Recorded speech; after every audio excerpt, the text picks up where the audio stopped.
Vamos então fazer um relaxamento. Cadê a nossa técnica? Pessoal, preste atenção no detalhe importante, um detalhe muito importante para a gente ser bem sucedido em todas as áreas da vida. O primeiro passo para ser bem sucedido é o autoconhecimento. Saber quem eu sou, como eu funciono. Sabe até aquelas pessoas que se identificam como ranzinhos, assim, sabe? É importante isso. Fazer uma autoanálise e identificar qual é o meu ponto fraco. Eu vou falar para vocês que pensam numa pessoa ranzinza, era eu. Penso que estou melhor, estou trabalhando para isso. Mas se a gente não identifica uma situação como essa, por exemplo, a gente continua arrumando conflitos. Conflitos em casa, conflito com as pessoas, porque nós não nos conhecemos. Nós não sabemos como nós funcionamos. E aí as coisas não dão certo. E o primeiro passo para o autoconhecimento é aprender como a mente funciona. Como nós estamos agora, nós estamos em onda beta. O nosso cérebro ele trabalha mais ou menos dentro de 18 a 22 ciclos no estado normal como estamos agora. Então este nível é o nível mental de consciência plena do mundo da matéria, aquilo que está em nosso entorno. Mas para que nós tenhamos um diferencial neste mundo da matéria, nós precisamos entrar num nível um pouquinho mais baixo, sair de beta e entrar em alfa, que é um estágio por excelência, onde nós temos todo o controle do mundo da matéria, do nosso entorno, mas nós contamos com o auxílio da sabedoria interna, que pode ser acessada nesse estado de onda alfa. Entenderam a diferença? E entrar na onda alfa é coisa mais simples se você praticar, se você colocar em prática os exercícios que nós passamos aqui. Tem dois exercícios que nós passamos sempre que são fundamentais para o desenvolvimento da nossa psique. O primeiro é a percepção dos segmentos. Todos sabem, já ouviram? Quem não ouviu falar da percepção dos segmentos, levante a mão. Só umas 3 pessoas que não ouviram, 4. Mas mesmo assim eu vou falar. A percepção dos segmentos funciona da seguinte forma. Quando você acorda pela manhã, tome consciência. Sai do piloto automático. O que é o piloto automático? Eu desperto, eu me espreguiço, eu levanto, escovo o dente, tomo banho, me preparo, tomo café e vou embora, vou trabalhar. Isso é automático, você nem lembra o que você comeu no café da manhã, às vezes. Qual que é, então, o caminho para que você comece a expandir a consciência? Quando é despertar e tomar consciência que mudou o segmento. Você estava dormindo, eu estou acordado. Aí você está deitado, né? E pensa, eu estou deitado, vou levantar. E vai prestando atenção em cada passo que você dá até o banheiro, para que não entre aquele turbilhão de pensamentos que habitualmente entra. Então você vai centrado ali com a mente em tudo que você faz. Dá um passo, dá outro passo, escova o dente, toma banho, escova o cabelo, troca a roupa, toma café, estando presente em tudo. O que vai acontecer com você durante um período curto, que se você fazer esse exercício todos os dias, você vai acessar um campo de sabedoria que você acessou enquanto dormia. Enquanto você dormia, você foi para o centro das infinitas possibilidades, trouxe informações preciosíssimas para o seu dia a dia. Mas na manhã, aquele turbilhão de pensamentos sufoca esses pensamentos que iriam fazer a diferença. Aí a importância de você fazer do exercício da percepção dos segmentos. Qual é a dificuldade desse exercício? É lembrar, a gente não lembra. Você faz o quê? Pegue folha sulfite branco e pregue lá na porta do guarda-roupa. Pregar não vai estragar, né? Cole com fita, cole no guarda-roupa, na porta do banheiro, isso vai lembrar. Faça um mês para você, como experiência, você vê a diferença que faz. E outro segmento, outro exercício, ele é fundamental. Nosso objetivo é que você desenvolva a sinestesia e perceba o que passa à sua volta, o que está ao seu entorno. Isso é um processo mental chamado sinestesia. E nós podemos desenvolver podemos chamar de dom, né? Esse dom sinestésico. Por exemplo, você está andando e ao mesmo tempo que você está andando, você está prestando atenção que você está andando, e eu estou prestando atenção no meu coração. Eu estou andando e estou prestando atenção no que eu sinto. Eu estou presente no meu coração, mas eu estou andando. Então eu crio um campo energético ao meu entorno, e se eu ver uma formiga, eu olho para aquela formiga. Alguém já fez essa experiência aqui? A formiga fica mais ou menos no meio metro. É isso? Ou menor? Como vocês sentiram? Não, é incrível como muda.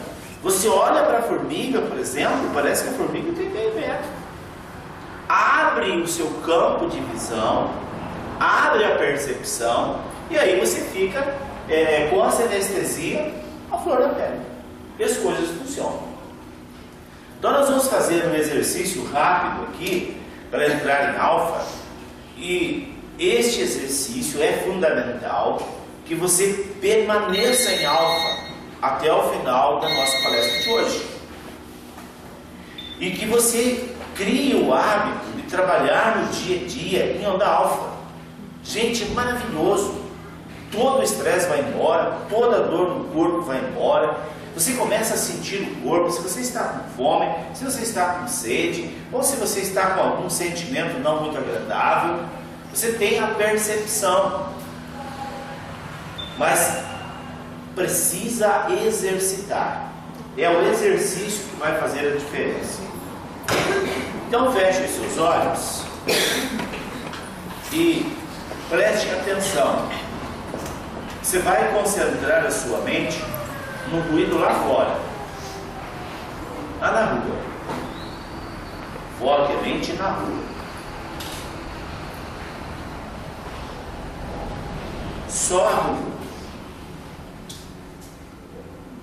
Mesmo que não tenha ruído, foque a sua mente no nada lá fora. Se é que existir nada.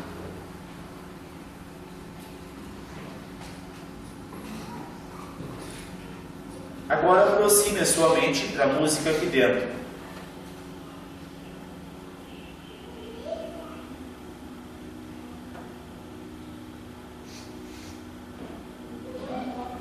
Agora preste atenção na sua respiração. Sinta a sua respiração calma. Agora projete-se mentalmente num lindo lugar na natureza. Imagine um campo de grama, um gramado bonito. Neste gramado tem um caminho, como se tivesse um tapete colorido neste caminho. A primeira cor do tapete é vermelho. Envolva-se no vermelho. Envolva-se no vermelho.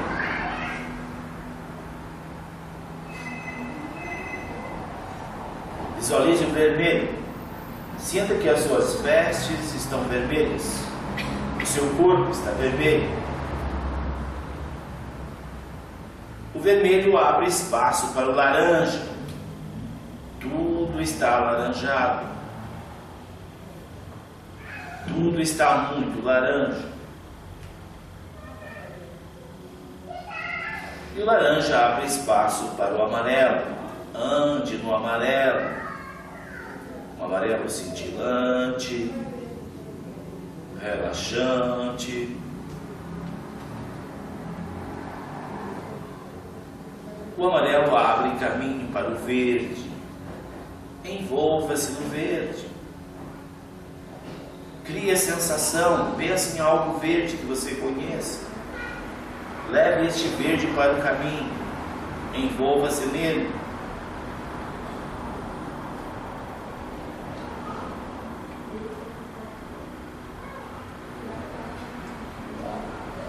Agora envolva-se no azul. Um azul muito azul. Um azul cintilante, relaxante, envolvente.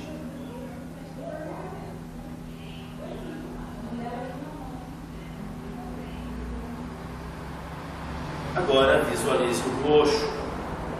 Envolva-se no roxo.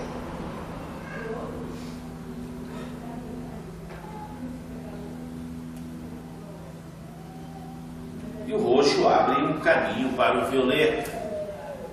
Envolva-se no violeta. Agora vamos potencializar os 5 sentidos.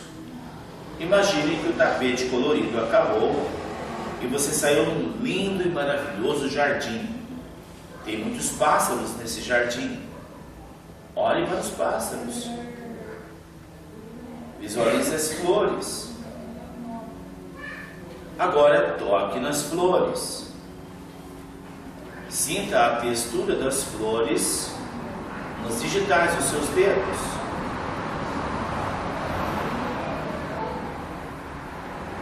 Agora ouça o cantar dos pássaros. Ouça o cantar dos pássaros.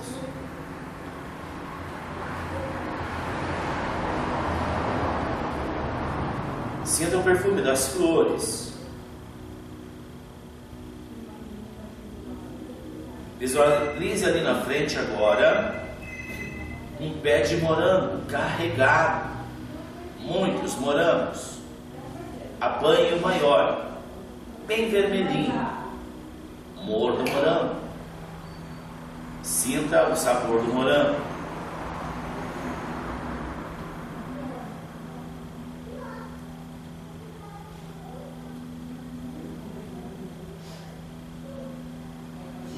Agora visualize ali na frente uma escadaria de 10 degraus. Lá embaixo tem uma gruta.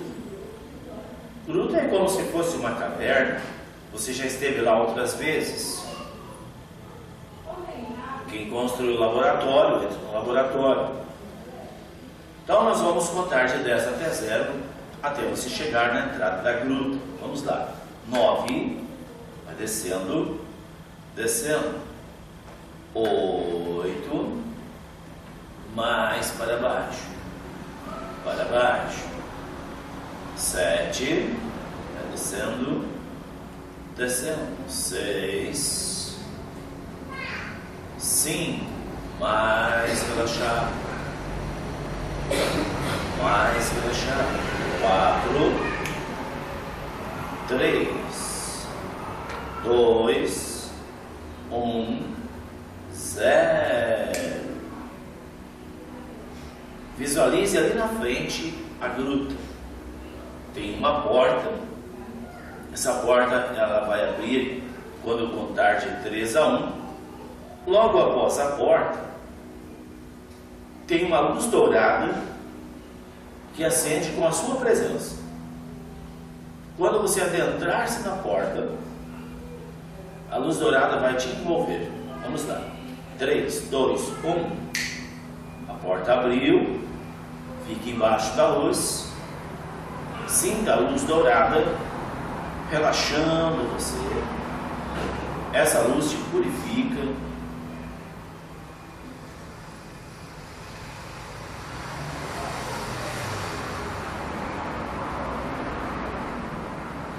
Agora visualize ali na frente, dentro da gruta, uma mesa redonda, com várias cadeiras. Agora pense em alguém que você gostaria que sentasse na cadeira para assistir a palestra. Pense em alguém. Visualize ele entrando pela porta e ficando embaixo da luz. E agora imagine que esta pessoa entrou e sentou-se ao seu lado e você está com os braços em cima da mesa.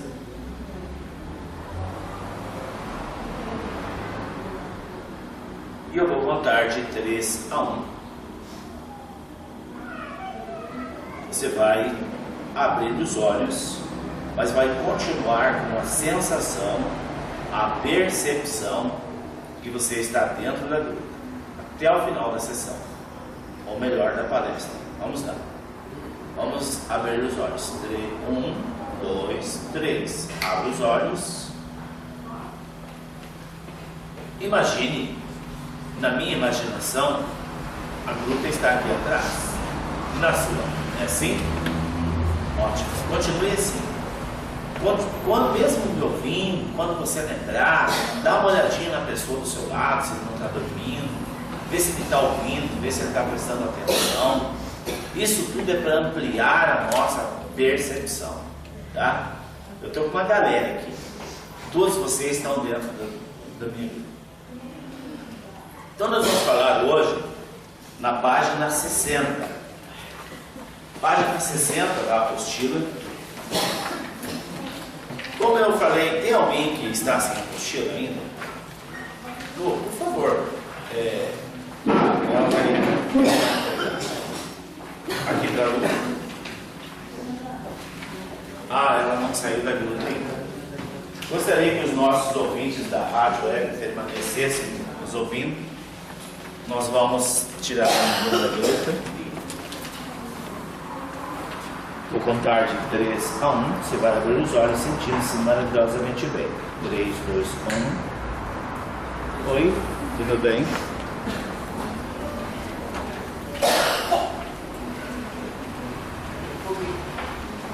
É maravilhoso ficar lá na gruta, tá certo? Claro. Se eu pudesse, eu ficava lá também. Gente, olhem para mim aqui. Olhem para mim. Não é verdade que esse sorriso não está fazendo falta? Estava, né? Estava. Gente, os mistérios do destino. A vida e seus mistérios. Nós, aqui nesse planeta, nós somos proprietários desse planeta. Proprietários porque somos os filhos do dono do planeta. Então nós somos proprietários também por procuração. E nós precisamos entender o mecanismo da matéria e o mecanismo espiritual. Este mecanismo que nos possibilita a desfrutar do bem-estar aqui no mundo da matéria. E a compreensão desse mecanismo, ela só vem, a compreensão é de mão única, só pelo entendimento.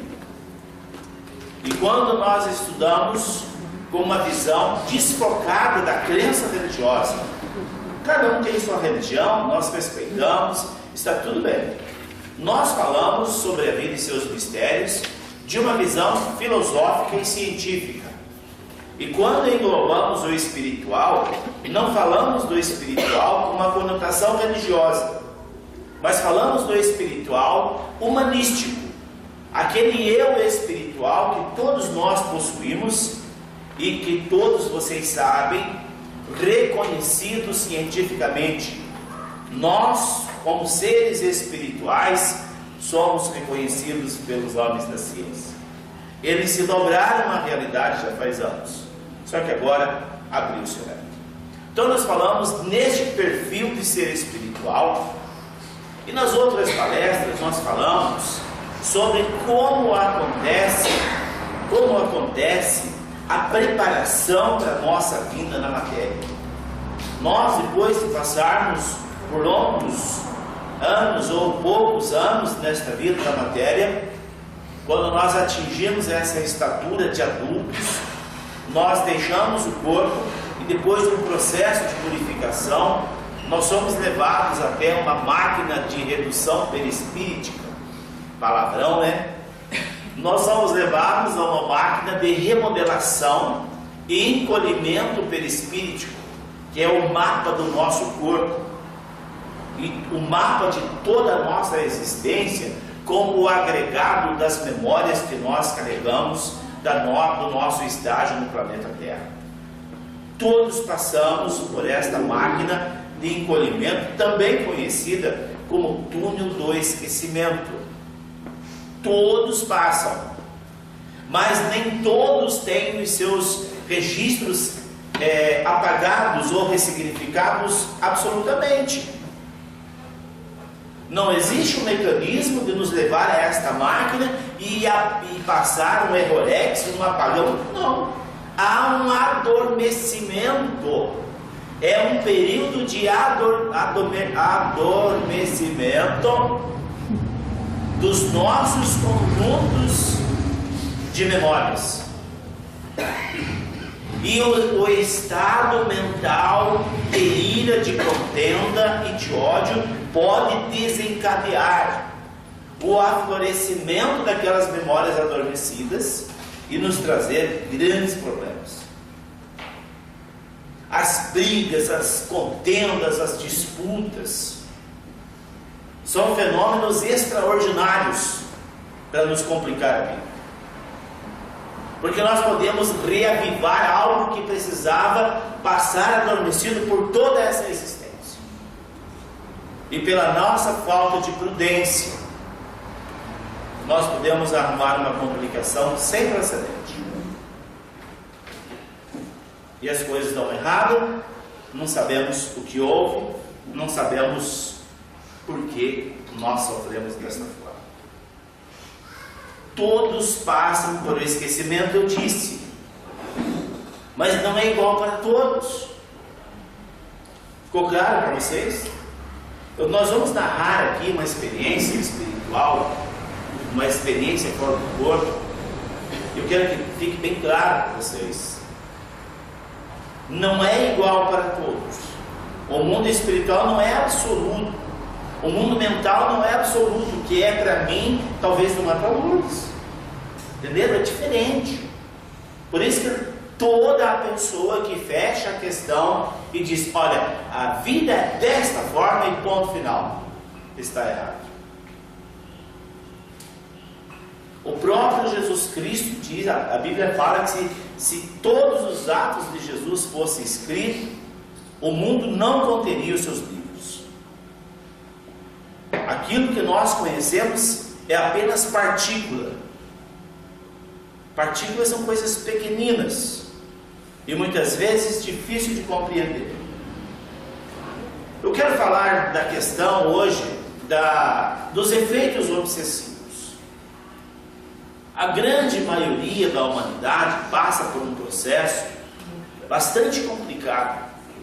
A grande proliferação de religiões trouxe uma grande confusão na mente das pessoas, nas nossas mentes, com relação ao pós-morte, com relação à vida eterna, com relação à continuidade da alma.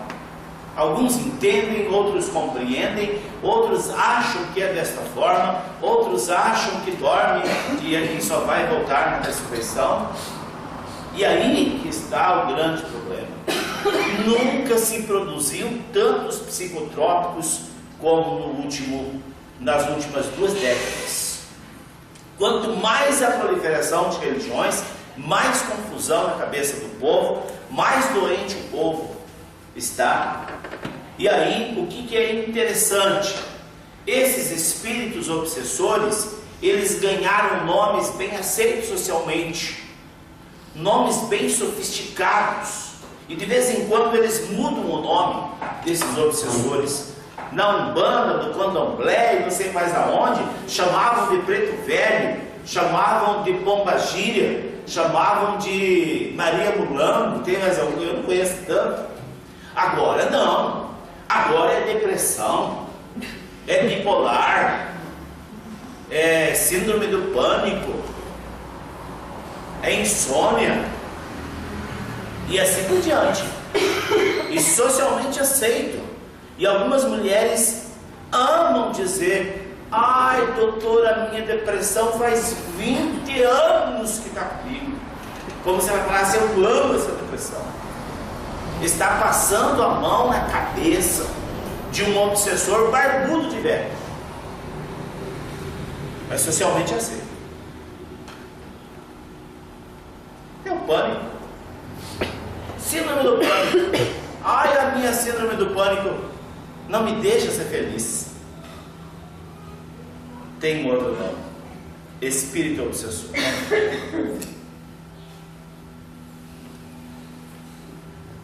Os fracassos, quando a pessoa está obsediada, tem vários níveis de obsessão. A obsessão pode trazer para a pessoa uma consequência, como um fracasso amoroso, um fracasso financeiro, um fracasso na área pessoal, a não realização, desencontro na área pessoal. Outros poderão ter sérias dores de cabeça, outros poderão ter insônia, outros poderão ter doenças físicas. Depende de como nós funcionamos. Por isso que eu falei inicialmente na importância do autoconhecimento. Este sou eu. Eu sei que eu ajo desta forma. Agora, quando eu tenho uma ação diferente, então eu compreendo. Mas parei, esse aí não sou eu. Tem alguém me induzindo, tem alguém que eu não sei quem, mas que está me levando por um caminho que eu não queria andar. Gente, isso que eu estou falando para vocês é muito antigo. O apóstolo Paulo falando, escrevendo aos Romanos, capítulo 7, versículo 15, ele diz assim: eu não compreendo meu próprio comportamento, não faço as coisas que quero e me vejo praticando o que eu detesto. Um homem que esteve aos pés de Gamaliel, o maior e mais nobre conhecedor da espiritualidade da Palestina. Paulo estudou com Gamaliel.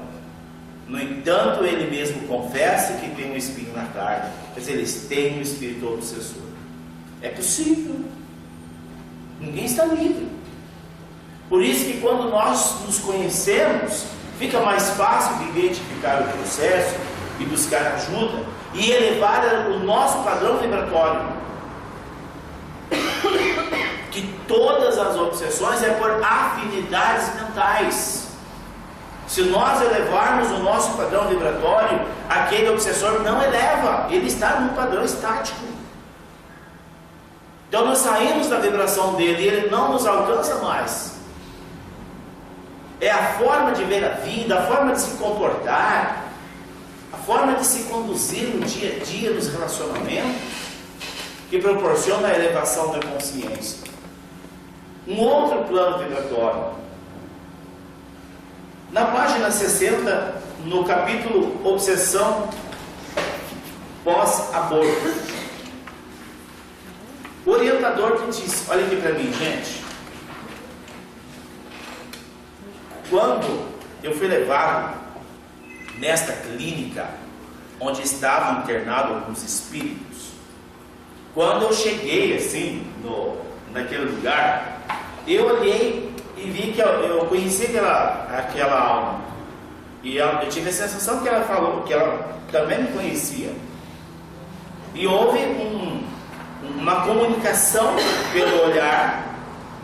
E aí o orientador disse: lembra do caso da paciente tal que tentou suicídio várias vezes por influência de uma alma vingativa?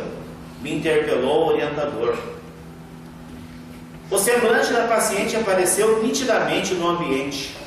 Sim, disse eu, lembro dela. Lembrei-me dos detalhes mínimos de sua desobsessão. Aquela alma que eu estava vendo, após ser vítima do aborto, passou a persegui-lo com ódio, como um ferrenho inimigo, quase levando à loucura pela insônia e as perturbações de pânico. Aquela que seria sua mãe, agora é sua vítima, e uma simbiose. Esta mulher padeceu por mais de 20 anos sendo tratada pela psiquiatria como maníaco depressivo. Fiquei feliz com a explicação e arrisquei mais uma pergunta. Ele perseguia sua mãe como criança ou como adulto? E o esquecimento a que fora submetido permanecerá? Entendi que não esquecera. Olha aqui para mim. O mundo espiritual não tem regra absoluta. Entenderam? Não tem regra absoluta. Você não pode aprender que é desta forma e fechar a questão. Como eu disse anteriormente, nós conhecemos apenas partículas. E aqui eu estava diante de um caso que eu atendi, esse caso há mais de 15 anos atrás. Lembrei daquele olhar, lembrei da suposta mãe. E aí me veio uma pergunta, mas para aí, ele persegue a mãe, mas ele não passou lá pela máquina do esquecimento? Mas então ele não esqueceu. E aí começou a dar um nó na minha cabeça, mas para aí, ele persegue a mãe como adulto ou como criança? Essa foi a pergunta. Paciencioso, o instrutor me explicou, igual um paizinho filho. Uma gestação, quando é interrompida, quer no primeiro ou nono mês, a alma é acolhida no útero universal para tratamentos e desenvolvimento normal. Contudo, em alguns casos de abortos provocados, notadamente quando não é a primeira vez, para aquela alma, a depender do seu estado evolutivo, ela poderá rebelar-se e voltar-se para emandar no magnetismo da candidata a fracassada mãe. Peraí, eu me perdi aqui. E ela poderá rebelar-se e voltar-se para emandar no magnetismo da candidata a fracassada mãe para obsediá-la, para vingar-se, pois são atraídos pelos restos placentários impregnados no corpo perispiritual da mãe. E eles vampirizam a mãe até a exaustão. Olha aqui, gente. Eu vou acender aquela luz ali. A gente, depois que passa dos 20 anos, os olhos não são mais o mesmo, né? Então precisa um pouquinho mais de luz. Faz tempo já que eu passei dos 20. Olha que interessante sobre a questão do resto placentário das pessoas que cometem um aborto. Tanto faz se ela cometeu o aborto ou se ela teve um aborto voluntário, que, como eu disse, não é absoluto para todos os casos. Quando acontece o aborto, a gestação ela é primeiro no campo áurico. Eu juro para vocês que se alguém me ajudar, a Márcia está ali. Não, agora não. Na próxima aula eu vou trazer para vocês um slide do corpo físico e do corpo perispiritual. Fica mais fácil para vocês verem, entenderem também. Só me ajudar a lembrar que a gente fala para amanhã. Então eu entendo. A gestação, a gravidez, ela acontece primeiro no campo áurico. A mulher fica grávida, às vezes 6 meses antes de engravidar de fato. Já existe uma programação daquela gestação no campo áurico. Depois que já está determinado quem vai ser o pai, independente das questões sociais ou morais. Então já existe uma placenta perispiritual alojando não o feto, o conjunto perispíritico da alma que vai imantar-se junto ao feto para dar a vida. Não o espírito ainda, a alma. Acho que às vezes dá uma nó na cabeça da pessoa qual é a diferença de alma e espírito. A alma é o conjunto da nossa consciência e espírito é o sopro divino. A palavra hebraica que explica alma, que explica espírito, é pneuma, ar, sopro. Entendeu? E alma é psique, que significa mente. Então é diferente. Então, quando a mãe está para engravidar, ela já está grávida espiritualmente. Já cria uma placenta ectoplásmica e ela começa a se ajeitar. Não tem, eu acho que vocês conhecem a galinha, os passarinhos. Não precisa nem ter galinheiro, né? Os passarinhos não fazem o ninho antes de botar os ovos? É isso. As coisas começam a se ajeitar para a mamãe engravidar. E depois da gestação, um dia, ou um mês, ou 9 meses, vai ampliando esta placenta ectoplásmica. A palavra ectoplásmica deriva de sanguíneo. É como se fosse uma película sanguínea, energética. E quando acontece o aborto, a mãe perdeu a criança. E é feita uma coletagem, né? E é recolhido no ventre da mãe os restos placentários, quando está já no processo evolutivo. Mas e a placenta perispiritual, quem remove? Quem remove? Ninguém. Não ensinam isso. Então, este material fluídico é um material preparado, é um material derivado do sangue, mesmo sendo energético. Todos vocês já abasteceram no sol o carro com gasolina, que sai aquele vaporzinho do tanque? É aquilo. Aquilo lá é a placenta ectoplásmica nas mulheres após perderem o filho. E serve de instrumento ou de alimento para os espíritos vampiros. Não somente a questão dos vampiros ocorridos por abortos. Vocês sabem que a cólica menstrual, para a mulher ter esse processo de vampirização, não necessariamente ela tem que abortar. Aquelas dores insuportáveis que a grande maioria das mulheres sentem são presenças de vampiros espirituais. Tem que tratar. Não pode deixar, é normal, toda mulher tem. Não pode. E é assim, nós temos uma forma de ver diferente do atroverano. O atroverano, ele anestesia o órgão reprodutor, aonde a mulher sente as dores. E na terapia, a gente tem um processo energético de fazer uma limpeza, uma purificação. Por isso que eu falei no início que é importante o autoconhecimento, para não servir aí de vítima para os vampiros espirituais. Então vamos continuar. Existem casos em que o ódio gera um desbloqueio no processo de esquecimento e a alma fica lúcida quanto à realidade do fato, mas perturbada quanto aos seus efeitos. E inicia uma tenaz perturbação. Olha aqui para mim, gente. Quando a gente fala assim, vamos falar aí nesse projeto de diminuição da lei da maioridade, né?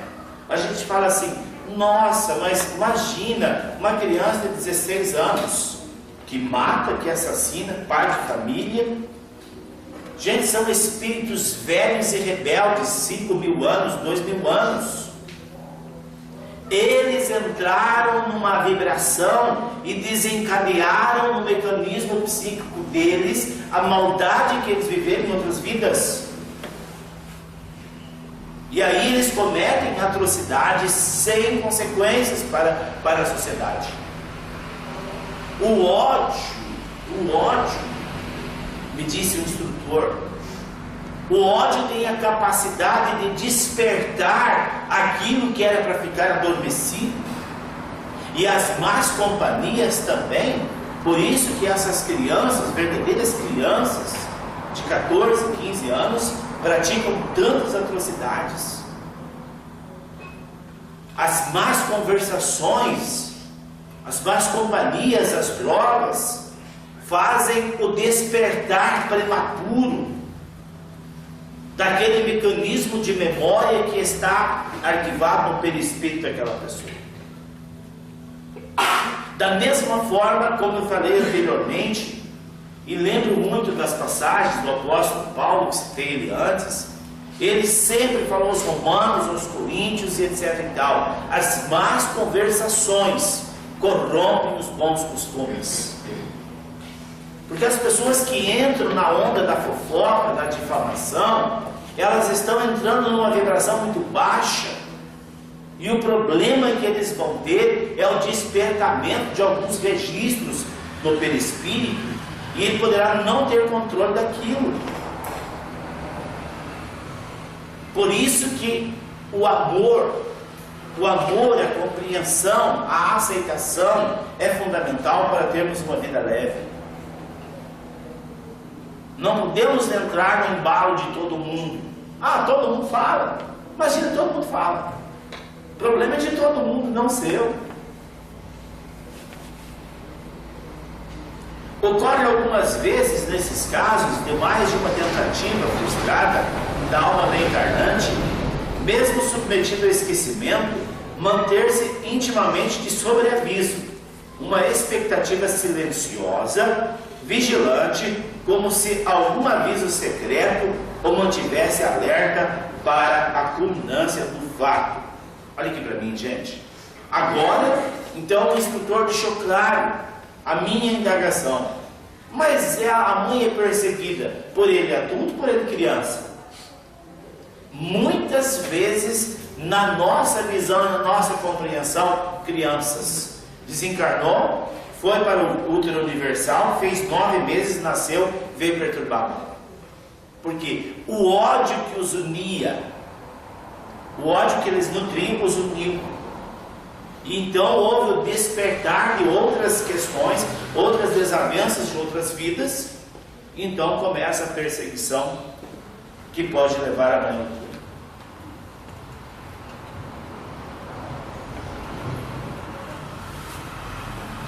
A depressão causada pelo fracasso anterior e a ansiedade que o acompanhava não favorecem um esquecimento profundo, permanecendo ele em rogativas mentais à mãe, que lhe inclua no sistema familiar para lhe aliviar a dor da exaustão.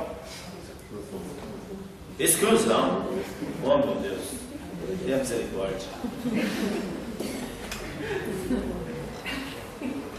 Presta óbvio.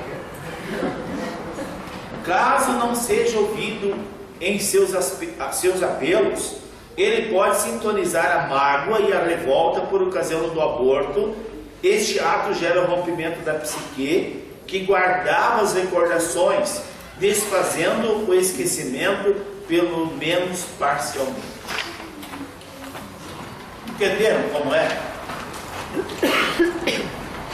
E nós, depois de adultos, qualquer fase da nossa vida, nós precisamos ter a mente serena,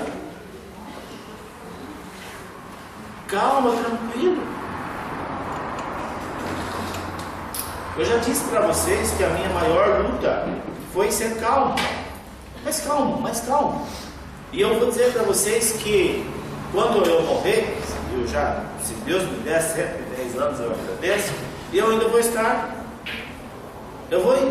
lutando para ser mais calmo, porque eu me conheço, sei que na antiguidade esse foi um problema para mim, e eu sei que o descontrole pode causar um grande mal para todo mundo, inclusive para aquele que emite o descontrole. Portanto, nós precisamos ser o quê? Calmos, pacientes, tranquilos. Pois não, Lucas? Só um pouquinho, Lourdes. Nós estamos transmitindo ao vivo para o Brasil e para o mundo, e os nossos internautas vão ouvir você fazendo a pergunta. Você está ouvindo? Tá. Acho que não. Não, acho que não. Não está ligado? Tá, eu troquei a bateria. Pode falar, Lourdes, que eu transmito aqui. Então, A lá está desligada. por exemplo, eu tenho uma conhecida, uma parente, que ela teve um filho de anos, né? E ela teve a psicose pós-parto. Psicose Foi pós-parto. internada, foi psiquiátrico. Faz mais ou menos 30 anos isso, ela só medicada. Ela tem uma vida assim, praticamente quase normal, mas com medicação. Medicação. Porque ela tem psicose e ela surta, de quando o médico resolve tirar o remédio dela, aí ela surta, ela tem psicose muito feia, então ela fica internada no hospital psiquiátrico mesmo. Sim. E ela é uma jovem, bonita, trabalha, inteligente, só que por um surta. E a filha dela, quando que ela teve esse problema, quando a criança nasceu, hoje ela é uma psicóloga. Tem tudo a ver, né? Tudo a ver. Então, para os nossos internautas entenderem, a Lourdes falou de uma parente dela que teve depressão pós-parto, foi medicada há mais de 30 anos, continua tomando a medicação e se suspender a medicação ela surta.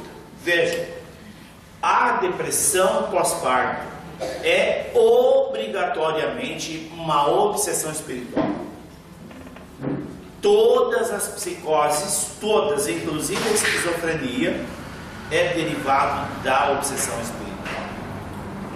A depressão pós-parto é a forma, não é absoluto para todos os casos, do espírito que não pôde nascer nessa ou em outras vidas. Agora a mãe dá a vida para outro aqui e eu. Por que me desprezou? Ah, é? Então eu vou me vingar. É esta a forma que os espíritos acham para se vingar, porque a mulher está frágil. E todo aquele complexo do parto, aquela situação de fragilidade, é um prato cheio para o obsessor. E aí entra na questão que nós falamos do remédio, né? O remédio amortece o sistema nervoso central e ela consegue se equilibrar, mas fica dependente do resto da vida. Então agora nós vamos falar sobre doação de órgãos.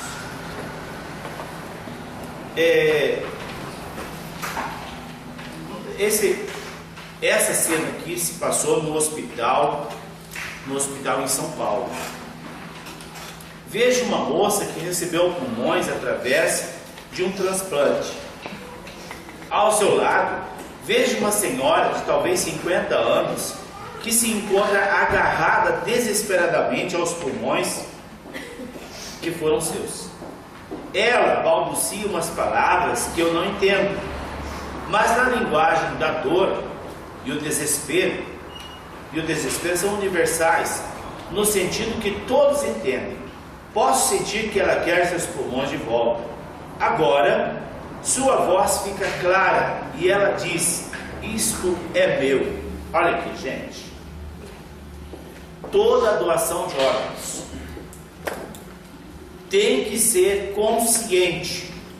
A pessoa que fez a doação, ele não pode simplesmente ir lá, ou parece que faz um documento, né? Coloca doador de órgãos. Se ele não tiver consciência do que isso significa, pode ser uma tremenda furada para a pessoa que receber o órgão.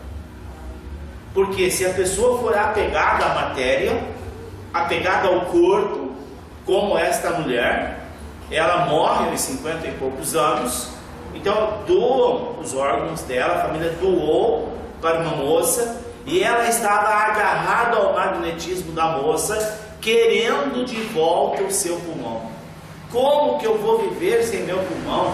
Tiraram de mim o meu pulmão, colocaram nela, eu quero de volta.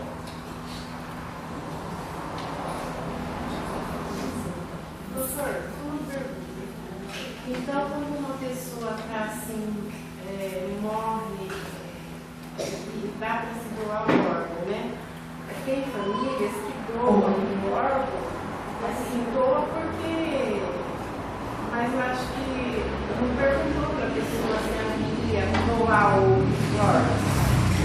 Então, a Paula... Como é que fica isso? A Paula diz assim: morre alguém na família, a família fica consternada e doa os órgãos. Aí ela pergunta: mas se eles perguntaram para aquele que morreu? Gente, nós precisamos entender que cada pessoa é uma pessoa individual, no sentido de tomar uma decisão pelo poder do livre-arbítrio. E se ele não concordou com a doação dos órgãos, e ele não é uma pessoa elevada espiritualmente, não tem conhecimento pós-morte, ele vai querer de volta de todo custo. E ainda poderá custar caro para a família que doou. Ele poderá se vingar da pessoa, da família que doou o órgão e adoecendo um órgão semelhante que foi doado. Pois não, doutora? Só um minutinho. Entenderam? Porque ele doaram o órgão dele, ele não tem mais o órgão, mas ele está na ilusão. Então ele encosta no membro da família e o membro da família poderá adoecer o mesmo órgão que foi doado. Meu filho morreu há 6 anos, tá? Com 30 anos. Ele morreu de acidente de moto. Tá? Ele tinha todos os órgãos, nós doamos os órgãos. Coração, córneas, certo? Pâncreas, foram doados vários órgãos. Certo? Mas assim, você voltando no tempo, você percebe que anterior à morte, certo? Você percebe que ele se preparou para isso, porque um bom tempo ele parou de fumar, anteriormente, certo? Nós doamos. Hoje a questão de doação você não fica sabendo, né? Só se a pessoa que recebeu o órgão efetivamente ela quiser lhe conhecer. Eu não conheci nenhuma das pessoas que receberam os órgãos. Mas eu sinto assim, como mãe, certo? Ele era uma pessoa muito boa, certo? Ele morreu muito cedo. Eu não sinto que ele tenha, assim, perturbado ou a mim ou a quem tenha recebido esses órgãos, tá? Eu sinto dessa forma, como pessoa. Tá? Agora, eu não sei, não tenho, assim, uma perturbação por isso. Porque, então, na realidade, a decisão, de uma certa forma, participou o pai, certo? As irmãs foram consultadas, né? E nós achamos por bem fazer. Não doamos os órgãos, mas sim os órgãos, né? Estavam perfeitos, uma pessoa jovem, teve morte cerebral, não tinha, assim, nenhuma coisa, vamos dizer assim, ele só quebrou os ossos, né? Aqui no pescoço. Mas fisicamente ele não tinha grandes esfoliações, só o corte na cabeça e o pé. Então não sei, né? Onde a gente pode colocar isso, certo? O ato que vocês tomaram, a família, foi um ato de amor. O ato de amor tanto por aquele que perdeu a vida, como também para aquele que recebeu os órgãos. A grande questão é daquelas pessoas com nível espiritual extremamente baixos, que não tem consciência de nada, que não tem consciência do pós-morte, não tem consciência de nada. Aí então ele se torna um verdadeiro peso. E eu acho que vocês agiram corretamente, eu faria a mesma coisa. Agora, é importante, por que eu trago esse assunto? É importante se conversar na família sobre isso, sobre o pós-morte. Isso é fundamental, porque será um descanso para a pessoa que doou os órgãos e para aquele que recebeu. Agora, tem gente que tem uma elevação espiritual natural, nunca entrou numa igreja, mas é elevado. Então depende de cada caso. Fala, doutor Evanilson. Mais ou menos eu respondeu a minha pergunta, porque eu sou doadora de tudo. Se puder aproveitar, menos do pulmão, é claro. E aí, no caso, a minha família já tendo sido avisada, tudo direitinho, eu tenho tudo documentado, tem algum problema para minha família, sinceramente? Não, nenhum. Serão abençoados. Porque, entenda, se a pessoa tiver uma elevação espiritual, o que ele vai querer com o rim, com o pulmão, com o coração, com o fígado? Nada. Não faz mais parte dele. Agora, aquelas pessoas que são extremamente apegadas, que acreditam na ressurreição, olha aqui, gente, aí entra na questão religiosa. Aquelas pessoas que acreditam que morreu, vão dormir e vão acordar no dia da ressurreição. Esse povo, que se doarem o pulmão ou o coração, eles querem de volta. Olha que eles perdem, eles querem de volta. Porque eles não sabem que a vida continua. eles acreditam erroneamente que eles vão ressuscitar e vão querer aqueles órgãos. Entendeu? Por isso que é importante conversar sobre o pós-morte e conversar sobre a vida eterna. Vamos tocar para frente então. Qualquer coisa, se espalhem aí e pergunte de novo. Vamos debater. Só um minutinho, vamos ouvir o nosso. Vamos ouvir por vez. Primeiro o Josué. Só troca a bateria, depois nós. Porque agora parece que vai pegar fogo. Troca a bateria lá. Vamos ouvir a pergunta do Josué.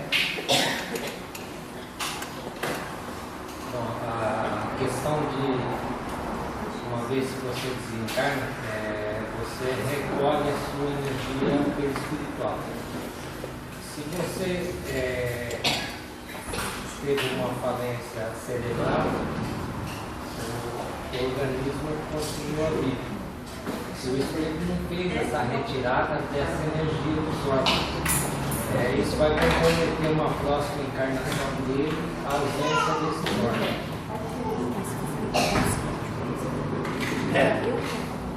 Vejam bem, ele faz uma colocação assim: quando houve a morte cerebral, então o que aconteceu? Os órgãos estão vivos e os registros, a energia perispírita ainda está nos órgãos. É isso que ele diz. Então vai fazer falta para ele esses órgãos na próxima reencarnação. Esse é um ponto de vista, eu acho, kardecista, né? A gente pensa assim: o que é alma e o que é espírito? Quando o corpo para, o coração, quando acontece a morte cerebral, o espírito já saiu. Só está a alma. Ele sai automaticamente. A alma permanece ainda até a morte, a falência dos órgãos, quando é decretado pelo médico a morte física. Ponto. Depois que a alma, que o corpo é preparado, essa alma ainda fica por 3 horas e 40 minutos aonde está o corpo ou os órgãos, porque acontece uma desintegração da alma em forma de partículas. Ligou? Em forma de partículas. Então eu acredito, que dentro dessas 3 horas e 40 minutos poderá haver um recolhimento do material energético e a alma, porque a alma ela só reintegra novamente quando ela reúne todas as informações. Por isso que ela fica 3 horas e 40 minutos onde que é a referência. Pelo menos é o estudo que nós fizemos sobre essa questão. Deve ter o microfone para ela, né? Mas ficamos aí com a interrogação, Josué. Vamos pensar sobre isso. Vamos analisar. Mesmo a pessoa que se diz em vida doadora de órgãos, que ela não quer os órgãos, ela pode vir a morrer e continuar apegada naqueles órgãos? Pode. Depende da crença dela. Porque às vezes ela faz uma opção: vou doar os órgãos porque está na moda. E todo mundo quer doar os órgãos. Então ela quer doar também. Mas ela não tem consciência disso. O que ela acredita no pós-morte? Ela acredita que ela vai dormir e vai ressuscitar, daí ela vai querer os órgãos de volta. Porque quando ela estiver do outro lado, aí ela vai ver a bobagem que ela fez.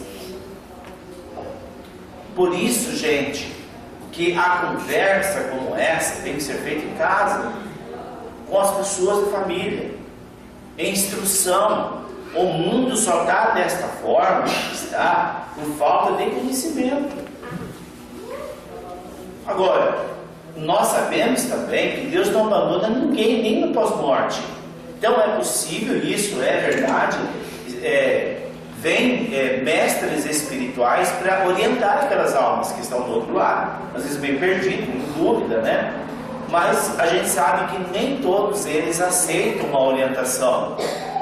Inclusive o Dr. Masaharu Taniguchi, ele fala, se não me engano é o volume 38 da coleção A Verdade da Vida, ele conta uma história, e eu acredito que é verídica, ele é um homem extremamente experiente, de uma alma que deixou o corpo e vai para o limbo, e quando ele recebe os orientadores espirituais, o orientador, a alma perdida, perguntou: de que igreja você é? Aí ele falou: não sou de nenhuma igreja, eu sou um anjo de luz, vim te ajudar. Ah, você não é da Assembleia? Ah, então. Entenderam? Daí aquela alma, ela recusou ajuda. Ela recusou. Não sei se no Verdade da Vida 38 ou no livro A Verdade, capítulo 38. Então nós temos que entender assim, ó, o conceito religioso, gente, tem que ser elástico. Elástico. Eu posso professar uma religião, mas eu não posso fechar a minha mente só naquela forma de ensinar. Vamos para frente então? Josué, depois a gente vai ter que conversar mais sobre isso, tá?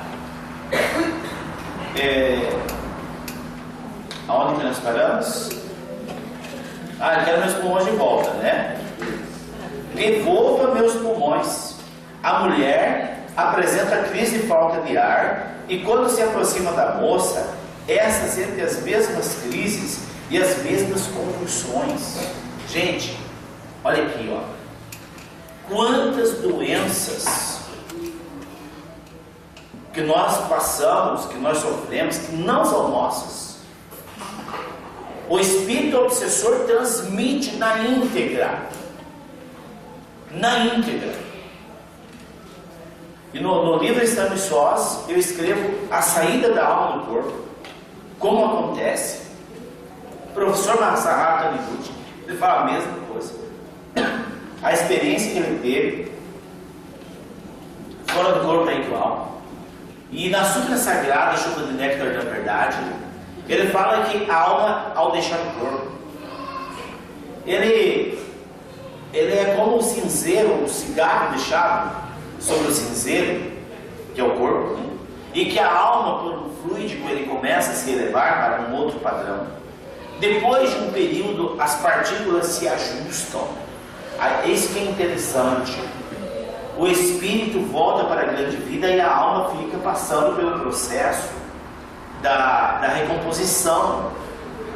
E quando ela está agregada com todos os valores, com todos os registros, com todo o campo energético que envolve a alma, então ela acompanha o ritual fúnebre. Algumas. E quanto mais as pessoas gritarem, chorarem, mais esta alma sofre. É o silêncio. É a hora do silêncio para aquela alma. Ela precisa de paz. Ela vai assistir o filme da vida. Isso para as pessoas evoluídas. Para as pessoas que não têm evolução nenhuma, elas deixam o corpo. As partículas da alma demoram demasiadamente para se agregarem. Algumas nunca saem do cemitério. São os chamados espíritos vermelhos. Eles permanecem no cemitério. Outros permanecem dentro de casa. Eles acham que aquela casa é o lugar que tem que ficar. E alguns, a providência divina, por amor àquelas almas tão apegadas à matéria, aplicam um passe hipnótico e eles passam para outro lado desacordados. E lá, depois de 6 meses, 5 meses, 4 meses, não sabemos quando, ele desperta. E aí o primeiro impulso que ele tem é a dor que ele sofria quando ele fez a passagem. E aí ele grita de dor e pede para o médico. Mas lá o médico não está lá com a injeção. Tem um orientador e ele fala: eu não quero você, quero uma injeção. Não tem injeção. Aí então ele faz uma conexão fluídica com os familiares, principalmente aqueles que chamam: ah, se o fulano estivesse aqui, nossa, como faz falta. Aí ele vem. e ele encosta. Essa palavra encostar é imandar, vamos usar uma palavra mais, imanta no membro da família, e o membro da família passa a desenvolver a mesma dor e a mesma doença que ele foi da morte.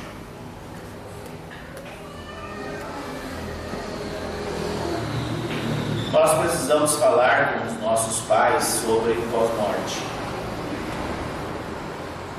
Eles precisam estar conscientes, porque pela lei da natureza eles morrem antes que a gente.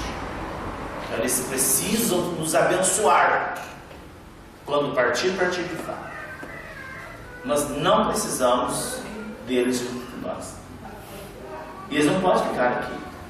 Eles precisam ir para planos elevados, numa vibração angelical. Aí sim a família entra em paz, a família tem sossego. A compreensão dos mistérios kármicos são fundamentais para nós termos uma vivência mais harmoniosa possível. Vamos imaginar que no nosso mapa kármico, nesse conjunto perispírito, existe uma programação X para este ano, algo que nós concordamos em resgatar este ano. Nós racionalmente não sabemos, mas existe essa programação. Mas desde o momento em que nós abrimos a nossa mente para o novo, para o mistério da vida, para as questões kármicas, nós podemos colocar luz sobre esse campo perispiritual, que está programado, algo não muito bom, e aquilo poderá ser transmutado. Transmutado. Quando vocês passam pelas cores, no início da palestra, nossa, por que será cores, só cores? Gente, nós já começamos a pedir a transmutação para cada um de nós, passando pelas cores. Nós entramos dentro de nós mesmos pelo sangue, pelo vermelho, mergulhamos no vermelho, e depois passamos pelo sistema dos nossos hormônios, e saímos na transmutação. Nós passamos por dentro do ventre materno, nessas 8 cores, e saímos antes da concepção. Ou seja, pedindo a transmutação kármica. Se existe algo em mim, algo dentro desse mapa perispíritico que poderá me causar um problema amanhã ou depois que a transmutação aconteça, e a compreensão desses mistérios possam nos conceder no momentário eterno. Vocês que estão nos ouvindo pelo rádio, no YouTube, vocês que estão aqui, vocês estão de parabéns. Nós estamos de parabéns. Nós estamos buscando conhecimento, buscando luz, buscando um alargamento das nossas avenidas, para que possamos andar de uma forma mais tranquila, a fim de que possamos cumprir nossa missão da melhor maneira. Vamos continuar então no caso da mulher transplantada. O quadro patológico que a moça apresentava, que consta de febre, delírios, falta de ar e convulsões, é o mesmo quadro da doadora involuntária.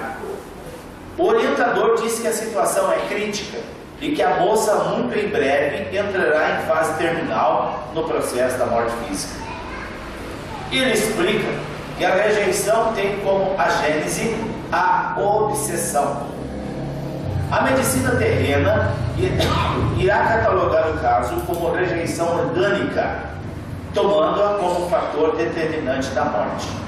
No entanto, do ponto de vista clínico, a operação foi perfeita, pois o órgão era compatível e não havia o menor risco de infecção ou qualquer outra variável que desencadeasse uma possível rejeição. Olha aqui, gente. Vocês já assistiram aquele filme A Hora... Nós até tínhamos aí a Data Limite. Aquele filme, ele guarda um dito por Chico Xavier do ano 1961. Chico Xavier fala que para a medicina foi uma orientação do um médico espiritual que orientava Chico Xavier, que dizia que a saída para a medicina era a construção de corações de plástico, que era a única forma que para não haver a rejeição devido à influência do espírito doutor. Isso ele falou em 1961. E hoje nós já vemos na realidade a ciência avançando e construindo órgãos de plástico e dando certo. Ninguém é dono daí. É o homem lá do 1,99. Se for dar para tudo bem, porque a de plástico vai ser barato. Mas é uma forma que a gente tem que pensar, entendeu? Todos nós temos que pensar. Colocar dentro de nós esse mecanismo. Quando nós deixarmos este corpo, ele volta ao pó. Ao pó. Acabou. Então pode doar os órgãos sem problema. Sem problema. Dou, faço isso. Mas crie na mente esse mecanismo de compreensão. Para que, se for o caso, a pessoa que recebe seja abençoada. O processo de não aceitação orgânica foi motivado pela presença da alma imantada, que exerce a sua influência sobre o órgão que lhe pertencia, instalando uma obsessão pertinaz. O processo obsessivo aqui registrado não se caracteriza por uma ação vingativa, nem a má índole dessa irmã, apenas ignorante sobre a verdade do fato. Vocês entenderam? Vejam que a obsessão, às vezes a gente trabalha com uma pessoa no consultório e ela está obsediada, ela está mal, faz tempo. E aí ela vai para o túnel e ela encontra a mãe. Mas não é possível, eu estou obsediado pela minha mãe. A minha mãe não ia querer me fazer mal. Gente, claro que não. Mas imagine o mal que uma alma faz pelo simples fato de estar imantado em nós. Pode ser meu filho, minha mãe, meu pai, meu irmão, meu avô. Ela está usando o meu magnetismo, está me enfraquecendo. E se ela tinha alguma doença, provavelmente esta doença vai ser acoplada em mim. Como é o caso desta, que pegaram o órgão dela, não era do mal, era por ignorância. E nós encontramos muitas mães no processo obsessivo que não querem deixar os filhos. Não posso deixá-lo, eu tenho que cuidar dele. Eu tenho que cuidar dela. Então vamos nos conscientizar, tá? O dia que nós formos chamar, vamos desligar da família, dos bens, do corpo, deixar tudo aqui. E vamos para um grau mais elevado. Aí vai dar tudo certo. Os pulmões da doadora estão impregnados com o seu fluido. Agarrando a eles, a pobre mulher transmite toda a sua dor e desespero e desarmonia via fluídica aos órgãos transplantados, imprimindo ao quadro precário e a irreversibilidade que deságua na morte. Já escrevi sobre a obsessão no livro Estamos Sós, mas é importante descrever que a obsessão seja apenas uma variante das rejeições dos transplantados. Vou esmiuçar mais um pouco com 2 casos mostrados. Alguém tem dúvida sobre a obsessão espiritual? Uma outra coisa que preciso deixar bem claro como eu já falei para vocês, eu tive uma passagem bastante ampla nas religiões. Eu estudei no seminário, eu fui reverendo da Igreja Batista, então eu tive lá um conhecimento laica. Então, algumas religiões colocam na cabeça do povo que tudo é demônio. Tá com dor de cabeça é o demônio, tá com depressão é o demônio. Gente, pare com isso. Existe esse bicho ele é um filho de Deus. Existe. Se existir, tudo bem. Mas nenhum de nós, nenhum ser humano teria a possibilidade de suportar uma obsessão por aquilo que eles falam. Quem nos obsedia são os nossos irmãos, os nossos ancestrais, ou pessoas dos nossos vínculos. E outras pessoas que poderão nos obsediar também são as pessoas que nós tememos, temos medo. Eu sempre digo isso nas constelações. É a frase máxima de Bert Hellinger. Tudo que nós tememos se apodera de nós. E hoje eu fiz uma desobsessão para hoje um paciente das 18 horas, onde ela estava obsediada por duas pessoas, um homem e uma mulher. Foi há uns 20 dias atrás. E na hora do processo desobsessivo, eu perguntei para ela: você conhece eles? Eu tenho a impressão que sim, mas não me lembro. Então a gente não interroga nessa hora, porque o processo é a elevação. E hoje ela diz: doutor, que incrível. As duas almas que me obsediavam eram as pessoas que eu tinha medo quando era criança. Eram vizinhos nossos, eram macumbeiros, viviam jogando macumba no quintal da minha mãe. Eu tinha um medo terrível deles. Olha para vocês verem. A vibração mental dela atraiu a vibração mental deles. E ela ficou mais de 10 anos com essas duas almas lhe sugando as energias. Então não tenha medo de nada. Tem algumas pessoas que dizem: nossa, eu tenho medo da pobreza. Tadinha. Vai ficar pobre? Gente, você é um filho de Deus. Você é uma pessoa que tem capacidade. Não importa a sua situação hoje, você pode sair dela. Você pode se elevar, você pode conquistar, você pode fazer o que você quiser. Não deixe o temor entrar dentro de você por nada. Vamos em frente então. Os pulmões da doadora, já li, né? Obsessão. A alma passou a obsediar quem recebeu o seu órgão, mesmo sem conhecê-la e sem ter contra ela nenhuma queixa ou ressentimento, a não ser o fato de ela ter se apossado de algo que é vital para ela. O obsessor, sentindo-se roubado, ele tenta recuperar o que lhe pertence de fato e de direito. Este caso poderá ser solucionado com o êxito da terapia de constelações ou SMI, através de um outro em favor do transplantado. Agora eu quero falar uma questão para vocês, que eu sempre tive uma opinião contrária. Eu tinha uma opinião contrária do que eu vou falar.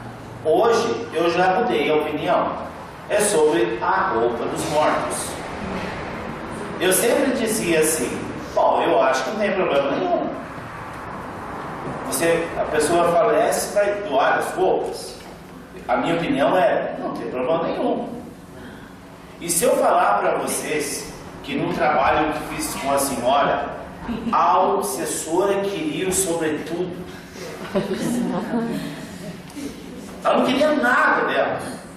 O sobretudo que ela tinha, que ela me roubou. Eu estou passando frio e ela está com o meu sobretudo. Então assim, eu falei no início que a gente precisa se conhecer. Ah, mas e daí? O que vamos fazer? Vamos queimar o sobretudo? Claro que não. Nós vamos tratar, vamos encaminhar aquela alma para que ela desapegue. Não precisa sair tocando fogo. Né? Uma época, vocês lembram que saiu uma onda aí da nova era, que saíram queimando tudo que as pessoas tinham em casa. Tinha um vaso de planta. Ah, não, essa é nova era, tem que queimar. Aí tinha uma mochila, não sei do que. Ah, não, essa tem que queimar. Olha com isso. Mas quando você for ganhar alguém, alguma roupa de alguém, pode receber com amor, mas reze, ore, faça qualquer coisa para dona da roupa, tá? E se sentir alguma coisa estranha, devolve.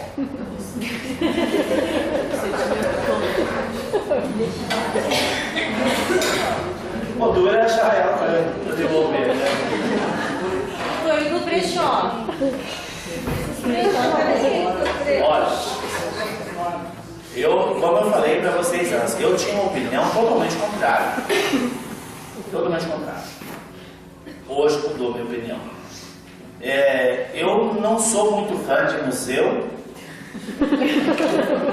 e nem de... Não brechó de roupa, móveis usados, né? Na verdade, uma época eu era muito fã de móveis usados, aqueles móveis antigos. Nossa, aquilo eu achava fantástico. Antiquário. E uma época que eu morei em Curitiba, eu fui atender uma senhora que ela jurava para mim que a coisa feia estava lá na casa dela. Ela disse, olha, entrou dentro de casa, me arrepia inteira e eu, se eu bobear, desmaio. Aí eu falei, vamos lá então. Vamos olhar o que tem lá. Quando eu entrei na casa, eu não vi um móvel. Eu vi um senhor, um português, do lado do móvel, nervoso, bravo. Raios, esta mulher me roubou do móvel. E a mulher tinha comprado no antiquário. E aí eu falei para ela, vamos fazer o seguinte, a senhora precisa vender, doar, fazer alguma coisa com essa peça. Deus me livre. Essa peça eu quis a vida inteira. Aí eu falei para ela assim, a senhora quer mesmo ficar com essa peça? Nós usamos no experimento aqueles rádios antigos AM, 3 faixas de onda. Então você coloca o fone de ouvido no radinho, manda instalar. Nós temos o Josué aí que faz, bem feito. Aí você coloca o rádio no meio de uma frequência e outra. Só fica assim, ó. Essa é a sintonia do rádio. Aí você coloca o fone do ouvido, entra em alfa e pergunta, quem está aqui? E aí você ouve no rádio. E eu fiz a sintonia para ele e falei, a senhora quer conversa com o seu aqui. E ela era tão incrédula que ela colocou o fone no ouvido e a hora que eu falei para ela o que era para falar, ela ouviu o seu Joaquim, ela ficou desesperada. Olha, foi tão rápido para tirar aquele móvel da casa dela. Então, coisas velhas dentro de casa é um atraso. Um atraso. Sabe aquelas coisas? Tem coisa que não tem sentido. Claro que eu estou falando um caso específico. Quantas mobílias bonitas que tem, que o dono não está nem aí. Já passou, já vendeu, não tem nenhum problema. Mas a gente então tem que tomar cuidado, tá? Tudo tem uma vibração. Tudo.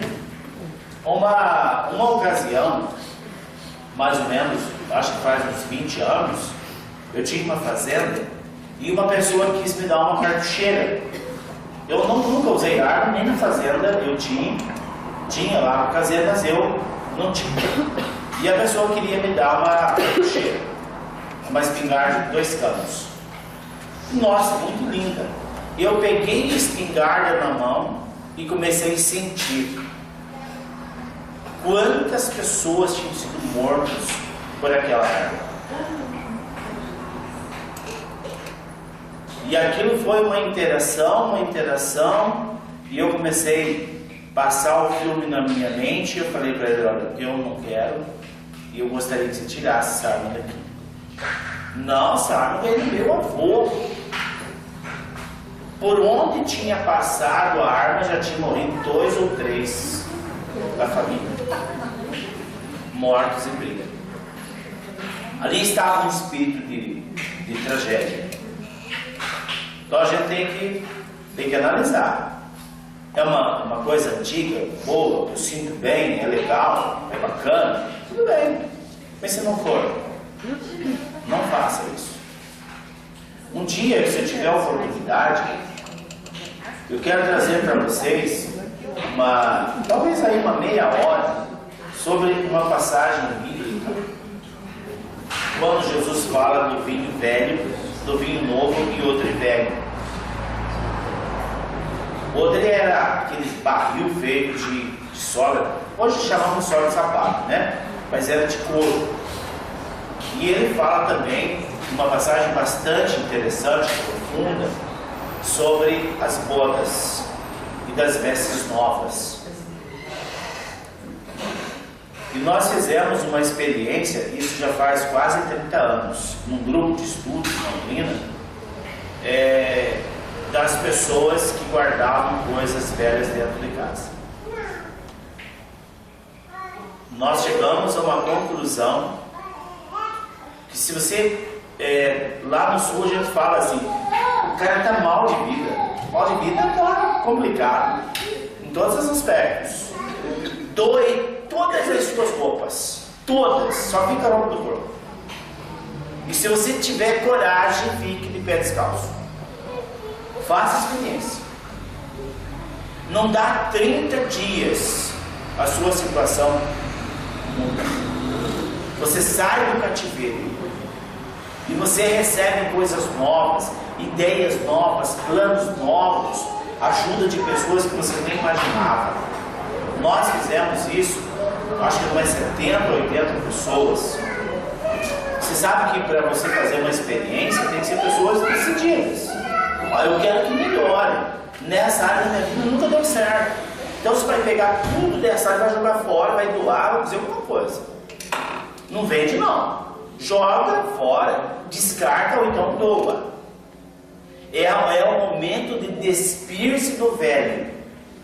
Despir-se do velho.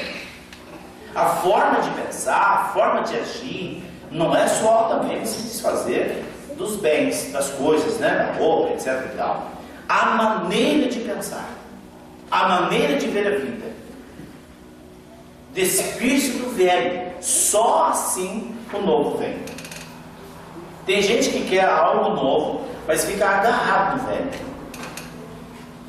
Não larga daquilo. Gente, nós precisamos entender. Nós aqui funcionamos como um canal de Deus, como uma engrenagem de Deus. Se Deus quer nos dar algo novo para nós, algo bom, e se nós não abrirmos espaço? Mas eu não tenho coragem. Uma vez, em 1990, eu tinha uma construtora e o meu maior desejo era parar com aquilo. Ganhava dinheiro, mas a preocupação era tamanha e eu não conseguia desenvolver o meu trabalho terapêutico. E eu fiz uma reunião com o pessoal que a gente trabalhava e eles falaram: chefe, é melhor pingar que secar. Já ouviram essa palavra? É melhor pingar que secar. Gente do céu, não vai nessa. Não se contente com o pingo. Meta o pé no balde. Abra para o novo. Não quero pingo, não quero migalhas. Eu quero algo real, algo bom, algo novo, algo que me satisfaça. Faça uma experiência. Eu sei que talvez você não esteja convencido. Faça uma experiência no seu guarda-roupa. Tudo aquilo que não serve mais, que fica lá empacado, experimente. Faça experiência. Deixa que vai acontecer. Você vai ver quanta coisa nova vai vir na sua mão. Vamos encerrar então, né?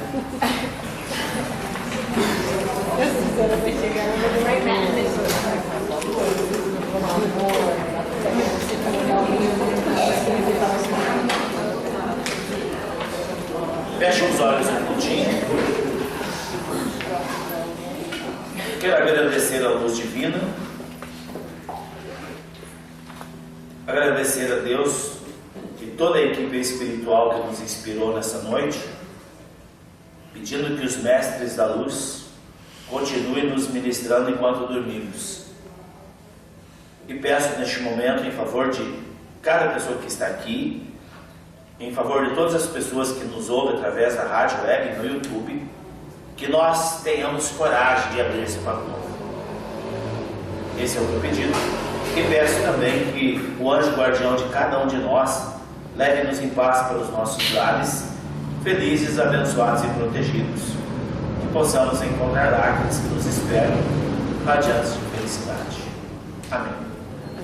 Grande abraço a todos e até sexta-feira com as consolações e sábado também as consolações.